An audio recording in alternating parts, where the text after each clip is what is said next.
everyone. Welcome to Wealth Redefined. I'm your host, Michael Reynolds, independent financial advisor, owner of Elevation Financial. Thanks for joining me today. As always, I'm looking at so if you're listening on audio, you won't see this, but I do this via Facebook and YouTube Live every Tuesday at 1:30 Eastern. So I'm looking at my background here. I realize I've got Star Trek everywhere in the background. I've got a drawing from my 6-year-old Eli hanging on my bookshelf. So kind of a fun background. I hope everybody enjoys it that's watching. It's not the most professional, but I love Star Trek and I love my kids' drawings. So that's why they're there. So anyway, thanks so much for joining me. Great to have you for episode 103, I believe. Yeah, 103. So really excited to be blowing past 100 episodes, entering the triple digit episode numbers here. So I'm going to talk business today. This is for my business owners and business-minded people who might be wanting to be business owners in the future.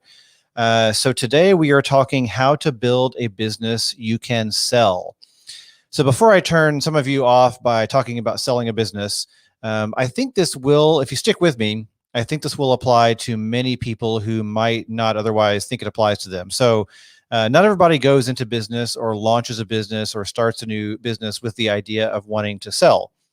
But I will say this, that when you think of creating a business you can sell, it's not always the end game of literally selling the business that's the benefit. There are so many benefits along the way of building a business that is sellable or that has the attributes of being able to be sold. So if you'll kind of stick with me, maybe you have no desire to sell your business or start a business to sell. I would argue there are still things that could be useful here in this discussion today. So my experience in selling a business, I have sold a business. In my early days, way back 1,000 years ago, when I launched my first business in college, actually, it was a marketing agency. And I operated and owned that agency for about 23, 24 years. I had a couple partners along the way. Those partners left under positive terms kind of during the first half of my ownership in the business. And then I continued on as the sole owner after that and eventually sold the business. After about 23-ish years, I did sell the business to another agency. It was a strategic buy.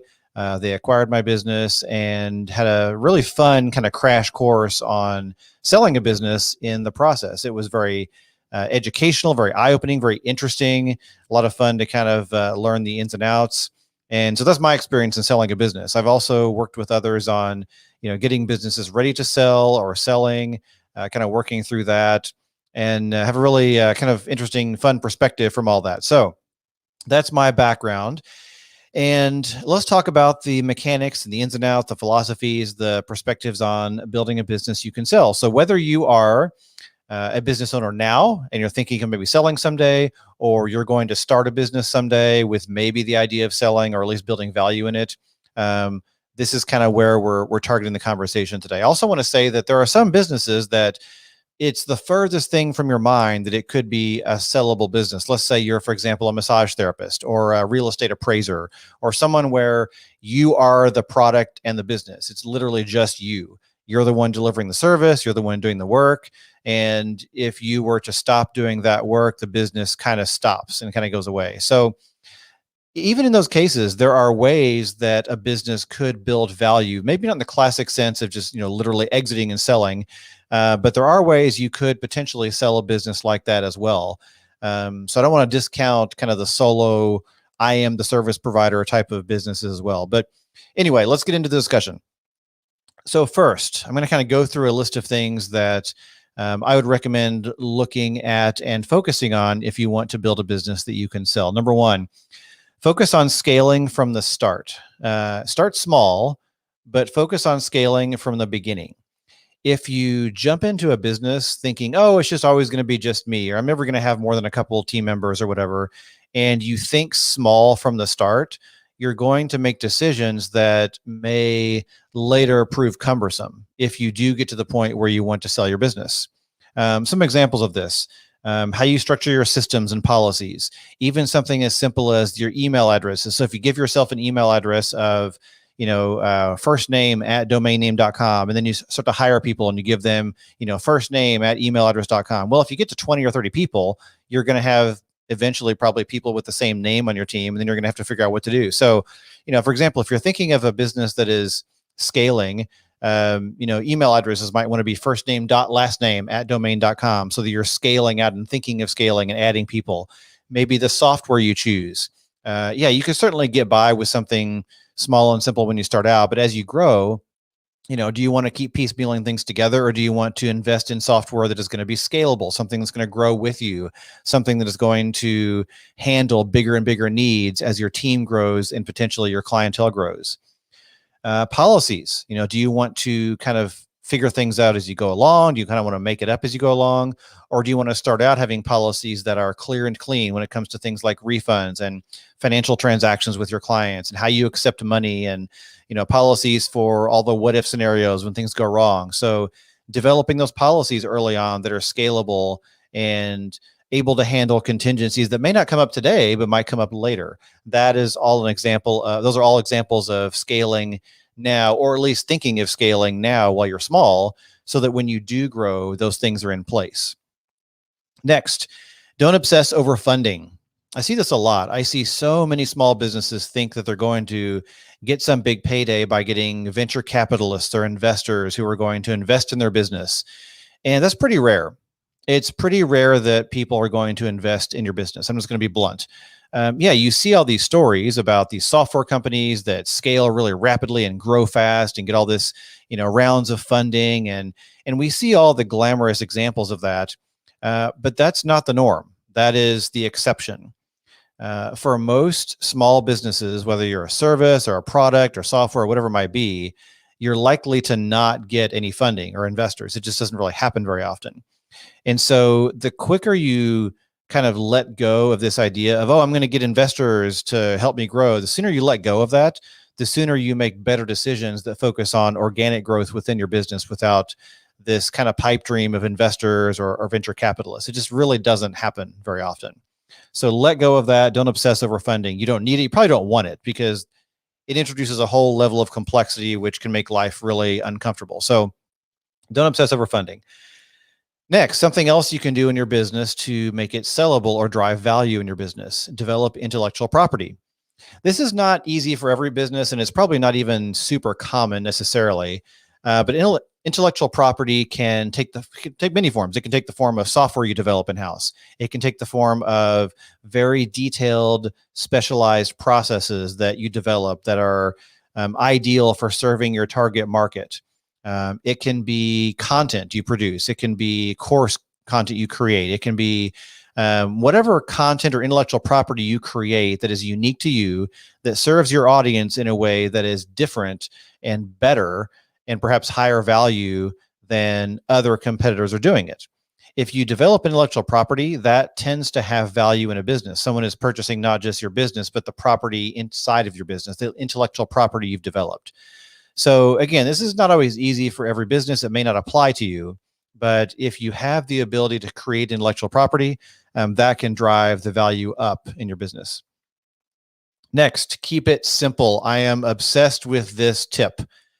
Keep it simple. So many business owners I know love complexity. They love complexity in the form of pricing and products and delivery and how they do things. Just everything's just complicated. And a lot of this comes from the desire to, that a lot of us as business owners inherently have, to create change and improvement and just always be doing something. And often that doing something leads to complexity because, things are working fine now, but how can we do it better? How can we do more and different? And complexity just kind of is introduced by default. Other times it's because of lack of boundaries. One of the number one causes of complexity that I see in business owners is they get asked to do something that they don't really do, and they want to accommodate. So let's say you deliver a product or a service. Let's say you deliver a service, and you deliver a service a certain way. It's very kind of cut and dry and very simplified. But then you've got a customer that comes along and says, hey, I'd like to do this a little differently. Can you serve me in this different way? Can you do this instead? Can you adapt your service to kind of fit my needs? And as people pleasers, a lot of us are, apt to say, yeah, sure, we can adapt, we can make that happen. And you change your processes, you do one-off kind of customized work for this particular client. And then the next client asks something different and you do customized work for them.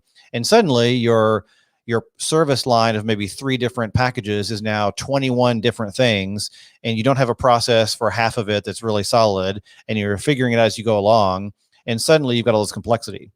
Other things I've seen are complexity in metrics and reporting. So many businesses are obsessed with metrics to a fault.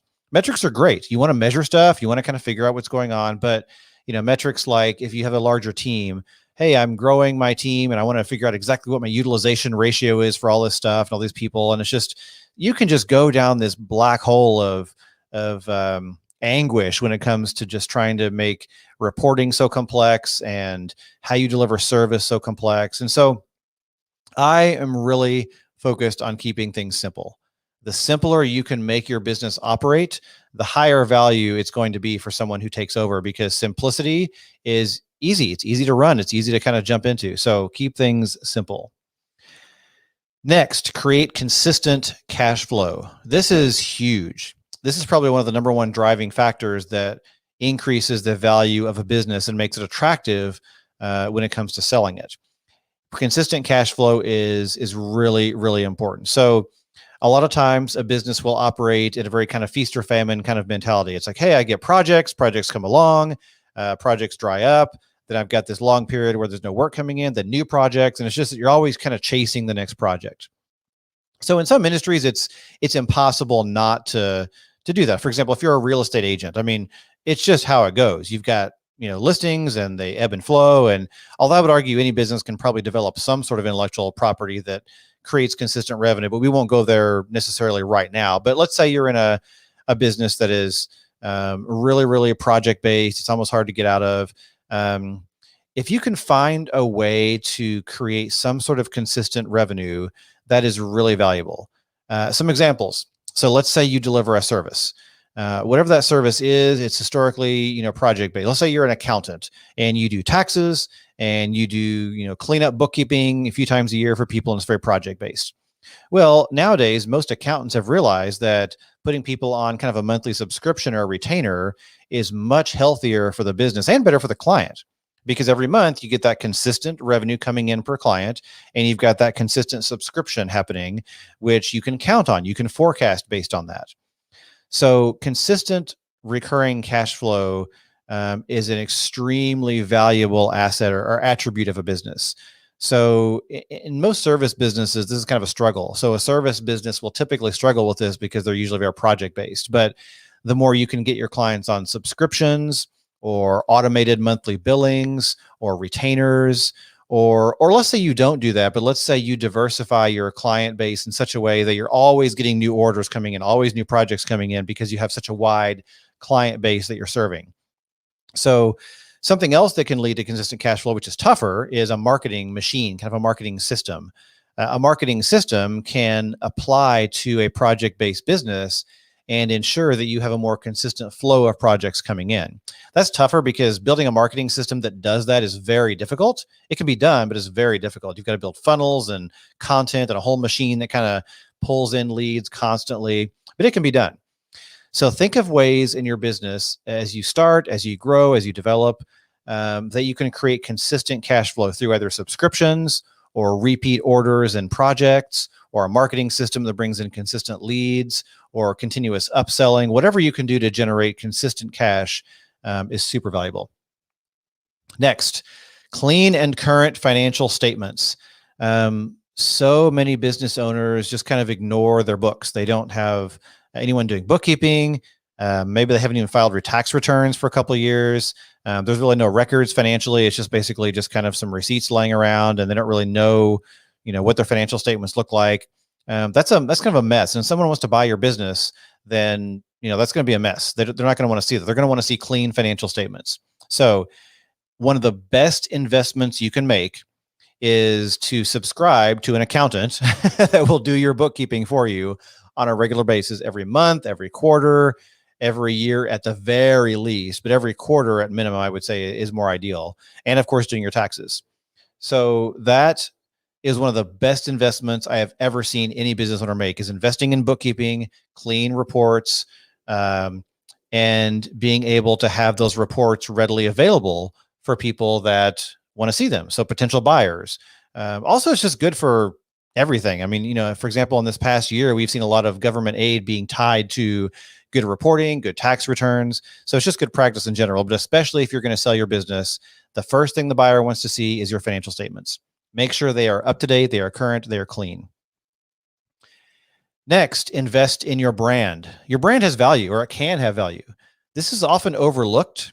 A lot of small businesses, especially, will focus on, things that are important, like the product, the service, the clients, the financials, all that stuff. But you can really increase the value of your business by investing in your brand as well.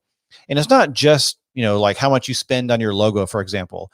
It is, your logo, your identity, your colors, your fonts, your all that stuff, the visual elements, but how you use it also makes a big difference. So let's say you spent like, a couple $1,000s on a logo and a website, and that looks great. And that's pretty much the extent of it. Okay, that's fine. But let's say you go further and you brand all your social media properties with the same logo and the same color scheme, use the same fonts everywhere. You have printed materials if you're an in-person business that matches everything else. You have clothing and t-shirts and polo shirts that match everything else. You have content you create in the form of videos and webinars and podcasts, and they all have the same branding, and your logo and your company name is reinforced, and the way you message is reinforced, and your invoices, when they go out, they have your logo right there at the top in beautiful, full color, and everything that is a touch point with your target market reflects your brand and shows that you're taking care of your brand. All that stuff put together strengthens the value of your brand, which in turn strengthens the value of your business. So a brand, as ethereal and non-tangible as it is, can have value, and it can increase the value of your business as well. And I would go back to say that this can do a lot to help solo business owners who are the product. Again, going back to the massage therapist or the real estate appraiser or the solo business coach or someone who is basically, they are the business. A strong brand can start to elevate the business beyond just you as a person. It can elevate it to be truly a brand experience with your clientele. So that, let's say someone else wants to come along and take over your business. Yeah. Are you going to get as much money as you would if you were a software company with 50 people? No, you're not. But it still can give you some value that is potential for selling later on if you want to do that. Next, demonstrate growth. This is big, going along with financial statements and cash flow. If you can demonstrate that each year you're making a little more money and a little more profit every year, that's a great green light for people wanting to buy your business. Now, if it's, some years are up, some years are down, that can happen. But in general, if you're showing consistency and growth, let's say you've got a 5-year financial statement, and in general, you are making more money at the 5th year than you were on the 1st year, even if there's some ups and downs in the middle, that is sought after. It's even better if year over year you're growing consistently. So if every year is better than the last when it comes to revenue and especially profit, then that is extremely attractive. So do what you can to invest in growth. Try to keep your expenses down, obviously, but invest in marketing, invest in acquiring new clients, invest in replacing old software with more efficient things that are maybe lower cost and help you do more with less. Continue to try to drive that revenue higher, but more especially drive that profit higher. And marketing can be a good investment to help you with that, as well as systems and efficiency. All right, almost to the end here. Second to last tip I'm going to give you is create systems and teams that run without you. And to put it more succinctly and bluntly, you've got to fire yourself. Again, going back to the kind of the solopreneur model, I'm going to come back to this in a minute, but it's a little more difficult to do that. But let's say you've got a small team of 2 or 3 people, maybe a few more. You're getting to the point where you're eventually going to be able to fire yourself, and this is good. This is a good thing. This is what you want. When the business primarily runs on its own without you, that drives the value of your business up significantly. Because the last thing a buyer wants to do is come along and buy a business where the owner is extremely tied up in every operation of the business, because they want to get you out, or they're going to have to hire you, and they may or may not want to do that. But if you are basically just kind of, monitoring things and doing some general admin stuff and, tax correspondence and maybe running payroll, or having someone else run payroll or whatever, if you're basically just kind of overseeing and monitoring, the business in general and you've got team members that run the business without you, this is kind of the ideal of where you want to get to if you're on this path. That's one of the biggest factors that led me to be able to sell my marketing agency back in the day. Is I shouldn't say back in the day, it was a few years ago. That's what led me to really have the ability to sell, because I had, promoted people in the company. I had a great team leader who was basically running general operations. I was able to step back and take myself out of day-to-day operations. And the transition was very smooth because I wasn't locked into all these operational aspects of the business. I wasn't tied into everything. I was replaceable. I was easy to replace. I think the buyer was actually really surprised at how easy I was to replace. And, my ego may not appreciate that, but my ability to sell and operationally, that was a great thing. We all think as business owners, we're irreplaceable. Like, oh, I've got to be in charge of everything. We've got to get away from this. We've got to be able to see that if we're going to truly treat our business like an asset, and an asset should generate income for us, whether through capital gains through selling or through cash flow. If we truly want to think of our business as an asset, we've got to stop thinking of ourselves as the operator and thinking of ourselves as owners instead. And so getting in the owner mindset really helps. So think of all the ways. And again, there's a spectrum. If you're a smaller business, you're going to be limited in how much you can step away. But even I would argue, even a solo business, you can have, VAs on your team, 1 or 2 admin people to help with stuff. Maybe you're doing the bulk of the, the knowledge work. You're showing up and doing the consulting or whatever, but everything else in the business is operationally handled without you, through assistants, through, VAs, through marketing people. All that can be outsourced to a point where you're just kind of showing up and doing the knowledge work, the high value work. So that's one of the biggest things. Fire yourself, get yourself out of the business. All right. That's probably not a complete list. I'm sure there are other things that people could think of, but those are the things I found that really help you create a business that you can sell someday. Now, I want to leave you with this. It's really important that you treat your business like you're never going to exit. So what this means is I've seen some businesses where they're just done. They're fed up. They just think, okay, I'm going to sell someday. This is my path. And all of their energy is focused on the selling part of the business, which may or may not happen. And they neglect the right now. They don't work on improving processes. They don't work on growth. They don't work on their team. They don't work on all the stuff that leads to a growing business, and the business suffers and therefore becomes less valuable. So whether or not you're going to sell, it's really important that you treat your business like you will never exit, because that's what keeps you focused on improvement in the business in a continuous way. So let's say you don't think you're ever going to sell. Okay, easy. Then you're going to keep working on the business. But again, I would argue all these things that we're talking about that apply to selling a business are going to make your business great, and you're going to enjoy it more. So I would argue that whether you are on a path where you're saying, hey, I'm never going to sell my business, or the path of, hey, I definitely want to sell my business, either path is the same. It's the same thing, because all these things we talked about today are important for any business to focus on. These are all critical to the health of your business. So it's a nice side effect. The side effect is you don't have to worry about whether you're going to sell or not, because you can do the same things.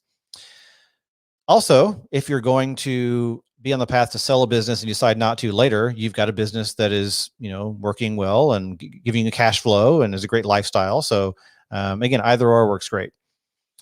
So as you can tell, I am passionate about entrepreneurship and business ownership, and I hope this has been helpful for those who may be starting a business or already growing a business, or are in business maybe for a while, and you kind of want to think of what the next level looks like, or you're thinking of, hey, what do I do when I kind of reach the point where I'm ready for something different? What's the exit game? And I would also leave you with this. I would encourage you to not buy into the default of, hey, my business is not sellable. Like, my kind of business can't be sold.